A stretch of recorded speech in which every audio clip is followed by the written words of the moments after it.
Recently India के prime minister Narendra Modi ने Delhi gate पर फ्रीडम फाइटर नेताजी बोस का स्टैचू अनवेल किया है और अपनी स्पीच में राजपाथ को कृथ्विया पाथ में तब्दील किया। आज देश ने उसी स्थान पर नेताजी की मूर्ति की स्थापना करके आधुनिक और सशक्त भारत की प्राण प्रतिष्ठा भी कर दी है। एक टाइम पे शुगल में ये बात की जाती थी कि इंडियंस वो कौम है जिनको अल्लाह ताला ने इसलिए बनाया कि ताकि हम उन पे हंस सकें। वो इस तरह के लोग थे। और आज आप देखें, रियलिटी एक्सेप्ट करना बहुत बड़ी बात होती है। आप इस चीज को एक्सेप्ट करेंगे कि आज वो हम पे हंस रहे हैं? देखें जी, बिल्कुल ऐसी है, बिल्कुल ऐसी है, वो बिल्कुल जी। वो यही बात करते हैं ना, वो कहते हैं कि यार ये लोग हमसे बातें करते हैं, हमारा 1 रुपया जो है ना वो इनका 2 रुपए हैं या 3 रुपए हैं। नीरज चोपड़ा ने तारीख रकम कर दी है। गोल्ड मेडलिस्ट नीरज चोपड़ा पहले इंडियन है जिन्होंने डायमंड लीग की ट्रॉफी अपने नाम कर ली है। 88.44 मीटर तक भाला फेंक कर। इसे बुरा तो लग रहा है कि यार पाकिस्तानी किसी प्लेयर को मतलब कि अपने नाम करना चाहिए था इस तरीके से डायमंड लीग को। मैंने ट्रेनिंग की वीडियोस देखी है कि वो घर नहीं जाते और अपने तकरीबन 15-15 घंटे प्रैक्टिस करते हैं और बहुत हार्ड प्रैक्टिस करते हैं। पाकिस्तान में इस गेम के बारे में किसी को पहले अवेयरनेस ही नहीं है, किसी को पता ही नहीं है इस गेम के बारे में। आप किसी से पूछेंगे वो आप कहेंगे नहीं मुझे इस बारे में इल्म ही नहीं है। और उनका एक मोटिव है, वो एक थ्योरी को लेकर चल रहे हैं कि हिंदुत्व, वो तो किसी और को मानते ही नहीं। वो कहते हैं कि ये दुनिया में जो सबसे अफजल तबका है वो हिंदू है। आपने ये कहाँ से पढ़ा मुझे बताएं, मैं भी वहाँ से पढ़ूंगा और जो देख रहे हैं उन्हें भी कहूंगा कि वहाँ से। आप जो इसकी पार्टी है नरेंद्र मोदी की, उसके कुछ पॉइंट हैं, कुछ मौक़िफ़ हैं, ठीक है, वो उठा के देखें उसमें वो कहता क्या है। तो आपको नहीं लगता कि पाकिस्तान में भी ये चीजें होती हैं? पाकिस्तान में नहीं है। कॉम्पिटेटिव एग्जाम्स की तैयारी कर रहे हैं। लास्ट थोड़ी सी आपसे बात करूंगा, कितने % हिंदू थे पाकिस्तान में, मुझे बस ये बताएं। मिनॉरिटीज की बात करें तो 20 to 25%, 22% मिनॉरिटीज थी। आज अगर बात की जाए तो हिंदू 1% भी या 2% मुश्किल से, वो कहाँ चले गए? वहाँ पर मुसलमानों की तादाद भी बढ़ती जा रही है, मस्जिदों की तादाद भी बढ़ती जा रही है, यहाँ पर मंदिरों की तादाद भी कम होती जा रही है और हिंदुओं की तादाद भी। ये क्वेश्चन है, मैं आपसे एग्री या डिसएग्री वाली बात नहीं कर रहा, क्वेश्चन है,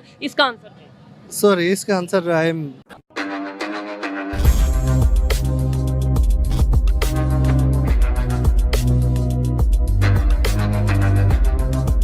नमस्कार दोस्तों, कल हमारे प्रधानमंत्री श्री नरेंद्र मोदी जी ने हमारे सबसे बड़े लीडर और फ्रीडम फाइटर श्री नेताजी सुभाष चंद्र बोस की एक स्टैचू को अनवील किया है और ये स्टैचू राजपथ के इंडिया गेट के पास स्थित है। और अगर इस स्टैचू के बारे में बात करें तो ये 28 फीट लंबी और ग्रेनाइट पत्थर से बनाई गई है। और दोस्तों इसके साथ साथ राजपथ के पास ड्रोन शो भी आयोजन किया गया था जो कि काफ़ी खूबसूरत था। और दोस्तों इसके साथ इस भव्य मौके पर हमारे प्रधानमंत्री जी ने एक स्पीच दिया जिसमें उन्होंने कहा कि हम भारतीय 75 ईयर से फिज़िकली तो आज़ाद हो गए हैं, लेकिन अब हमें ज़रूरत है कि हम मेंटली भी आज़ाद हो और हमारी ख़यालात भी आज़ाद देश की तरह हो, जिसमें हम अपने देश को प्रमोट करें और डेवलप करने में मदद करें। तो चलिए दोस्तों आगे इस वीडियो को देखते हैं। रिसेंटली इंडिया के प्राइम मिनिस्टर नरेंद्र मोदी ने दिल्ली गेट पर फ्रीडम फाइटर नेताजी बोस का स्टैचू अनवेल किया है और अपनी स्पीच में राजपाथ को कृथ्विया पाथ में तब्दील किया है और ये बोला है कि हम फिजिकली तो आज़ाद 75 साल पहले हो चुके थे, लेकिन अब हमारा सफ़र है मेंटली तौर पे आज़ादी की तरफ। इसी वाले से पाकिस्तान की आवाम से बात करूंगा कि क्या पाकिस्तान की आवाम भी मेंटली तौर पर आज़ाद है या नहीं। ऐसी क्या वजह है कि हम और इंडिया वाले 1947 से पहले इकट्ठे ही थे और आज हम जहनी तौर पर आज़ाद हैं या नहीं? देखिए जी, जहाँ तक मेरा नज़रिया, जहाँ तक मेरा पॉइंट ऑफ व्यू है, हम बिल्कुल आज़ाद नहीं है, क्योंकि 2 कौमी नज़रिए की बुनियाद ये थी कि 2 डिफरेंट कौमें जो हैं वो आज़ाद हों। लेकिन आज आप बांग्लादेश को और इंडिया को देखें, वो लोग जैसे आपने बात की कि उनके प्राइम मिनिस्टर ने कहा कि हम जो है ना वो मेंटली तौर पे आज़ाद हो रहे हैं, लेकिन हमारी कौम अभी उनके कहने की बात के अलावा भी अगर देखा जाए उनकी पॉलिसीज़ देख लें, वो अपनी पॉलिसीज़ इंडिपेंडेंटली बनाते हैं। इंटरनेशनल पॉलिसीज़ की बात कर रहा हूँ, हमारे यहाँ पे वो पॉलिसीज़ उस तरीके से नहीं बनाई जाती। आप इस चीज़ से एग्री करेंगे? बिल्कुल एग्री करूंगा। हमारे यहाँ जो पॉलिसीज है ना वो सिर्फ और सिर्फ ऊपर से ऑर्डर आते हैं, ठीक है, गोरा आता है डू मोर करके चला जाता है, तो हम अभी तक उसी तरह गुलाम है, ठीक है, कोई हम आज़ाद नहीं हुए। अभी ट्रांसजेंडर्स का जो है ना वो लॉ पास हुआ है, इस्लामिक रिपब्लिक ऑफ पाकिस्तान है ये, लेकिन इस्लामिक वाला कुछ भी नहीं है, ठीक है। जो गोरे ने कह दिया ये वो उसी तरीके से पॉलिसीज बनाएंगे, उसी तरह से बिल पास होंगे आपके सेनेट्स में, ईच एंड एवरीथिंग जो है ना वो जब जिस तरह वो कहेंगे उस तरह होगा। फ्रीडम फाइटर्स की अगर बात करें, लास्ट आपसे क्वेश्चन है, फ्रीडम फाइटर्स, वहाँ के जो फ्रीडम फाइटर हैं वो उन्हें काफ़ी रिस्पेक्ट देते हैं, कहीं ना कहीं उन्हें वो याद रखते हैं, कभी उनका स्टैचू बनाते हैं पार्क्स वगैरह में। और अगर यहाँ पर बात की जाए आपसे, अगर मैं पूछूं, आपको शायद पता होगा, लेकिन एक जनरल पब्लिक से पूछा जाए तो उन्हें अपने फ्रीडम फाइटर्स का पता ही नहीं होगा। क्या वजह है, हम क्यों नहीं उस तरीके से रिस्पेक्ट दे पाते? देखें जी, सबसे बड़ी बात यह है कि इस कौम का एक सबसे बड़ा जो है ना, इनकी एक ये इनमें फ़्लो है कि ये किसी भी चीज़ की कदर तब करते हैं जब वो चीज़ बंदा मर जाता है, तो तब उसकी कदर करेंगे।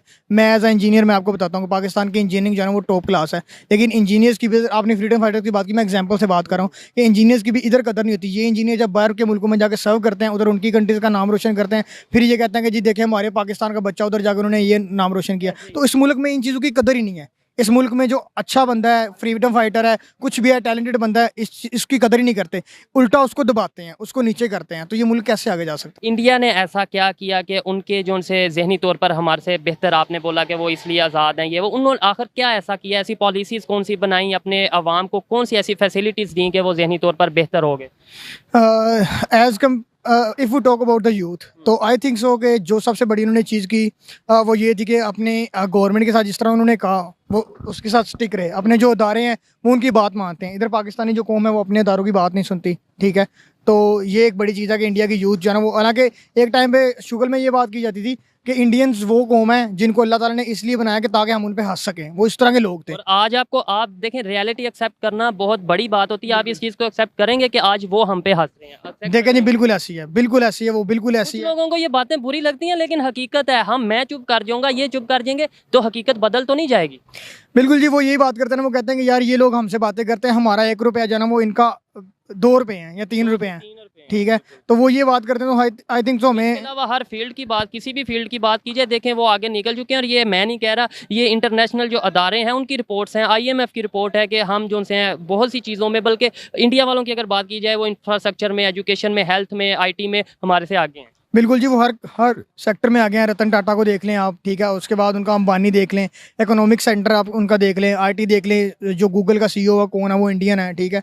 तो ये आई थिंक सो ये सारी चीज़ें हैं उनमें, उनकी कौम ने बिल्कुल किया है, तो पाकिस्तान को भी आई थिंक सो करना चाहिए। अब अभी रिसेंट गवर्नमेंट जो मोदी गवर्नमेंट है उसको देख, रिसेंट देखें कि वो 10 साल लगा चुकी है, अभी इंशाल्लाह अल्लाह के फजल करम से 5 साल और लगाएगी। और उनका एक मोटिव है, वो एक थ्योरी को लेकर चल रहे हैं कि हिंदुत्व एक थ्योरी है जिसको लेकर चल रहे हैं। अच्छा, रिसेंटली कल नरेंद्र मोदी जो उनके प्राइम मिनिस्टर हैं, उन्होंने अपनी स्पीच में ये बोला है कि अगर अब हमें ना ज़हनी आज़ादी की तरफ जाना है, हम पहले तो आज़ाद तो हो चुके हैं, अब ज़हनी आज़ादी की तरफ, हमारा मेंटली आज़ादी की तरफ सफ़र है। तो क्या समझते हैं आप, वो आगे क्या उनके प्लान है? उनके प्लान अपने जो हिंदुत्व, अभी मैंने बात की, हिंदुत्व जो उनकी एक आइडियोलॉजी है उसको ब्रॉडर कर रहे हैं। आपको नहीं लगता पहले कि वो एक मतलब ये न्यू स्टेट है एक बिल्कुल जिसमें मुसलमान भी हैं, हिंदू भी हैं, ईसाई भी हैं, सिख भी हैं? वो इस चीज़ को मानते ही नहीं है। जो आपकी ये जो डेमोक्रेसी इस टाइम चल रही है इंडिया की, नरेंद्र मोदी की, वो तो किसी और को मानते ही नहीं। वो कहते हैं कि ये दुनिया में जो सबसे अफजल तबका है वो हिंदू है, ठीक है, उनका रिलीजन। वैसे कभी ऐसा सुना नहीं है। आप देखें, तैयारी करें, आपकी जो पहली बात है जो एग्री करने वाली थी उनसे मैं एग्री करता हूँ। ये भी आपको, आप जिस टाइम पढ़ेंगे तो आप एग्री करेंगे। वो कहते हैं कि हम जो है, आपने ये कहाँ से पढ़ा, मुझे बताएं, मैं भी वहाँ से पढ़ूंगा और जो देख रहे हैं उन्हें भी कहूंगा कि वहाँ से। आप जो इसकी पार्टी है नरेंद्र मोदी की, उसके कुछ पॉइंट हैं, कुछ मौक़िफ़ हैं, ठीक है, वो उठा के देखें, उसमें वो कहता क्या है। एक पार्टी की बुनियाद किसी वजह, किसी नुकात पे होती है। तो जब नरेंद्र मोदी ने अपनी पार्टी की बुनियाद रखी थी तो उसके पीछे बेसिक रीज़न यही थी कि हम जो हिंदू हैं उनको आगे प्रमोट करें। तो आपको नहीं लगता कि पाकिस्तान में भी ये चीज़ें होती हैं? पाकिस्तान में नहीं है। 1947 से लेकर अभी तक देखें, कुछ एक इंसिडेंट गिने चुने होंगे, लेकिन इंडिया में आए रोज़ाना कोई ना कोई मस्जिद में जाके अटैक किया जा रहा है, कहीं ना कहीं मुसलमानों को जाके। जब पाकिस्तान बना था कितने हिंदू थी? आप देखें, CSS की तैयारी कर रहे हैं, कॉम्पिटिटिव एग्जाम्स की तैयारी कर रहे हैं। लास्ट थोड़ी सी आपसे बात करूंगा, कितने % हिंदू थे पाकिस्तान में, मुझे बस ये बताएं। I am sorry. ठीक है, मैं आपको बताता हूँ। मिनॉरिटीज़ की बात करें तो 20 to 25%, 22% मिनॉरिटीज़ थी। आज अगर बात की जाए तो हिंदू 1% भी या 2% मुश्किल से, वो कहाँ चले गए? माइग्रेट करते हैं वो अपनी वहाँ पर मुसलमान बढ़ते जा रहे हैं। अगर जुल्म हो रहा है तो वहाँ पे मुसलमान बढ़ते जा रहे हैं।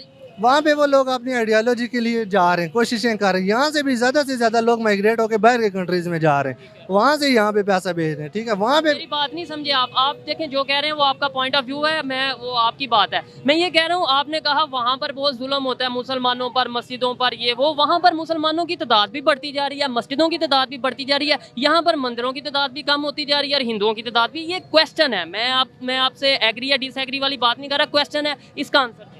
सॉरी, इसका answer I am little bit confuse. ठीक है, अच्छा ठीक है, आपके पास इसका आंसर नहीं, आप ये भी थोड़ी सी स्टडी करेंगे फिर आपको रियलिटी का पता चलेगा।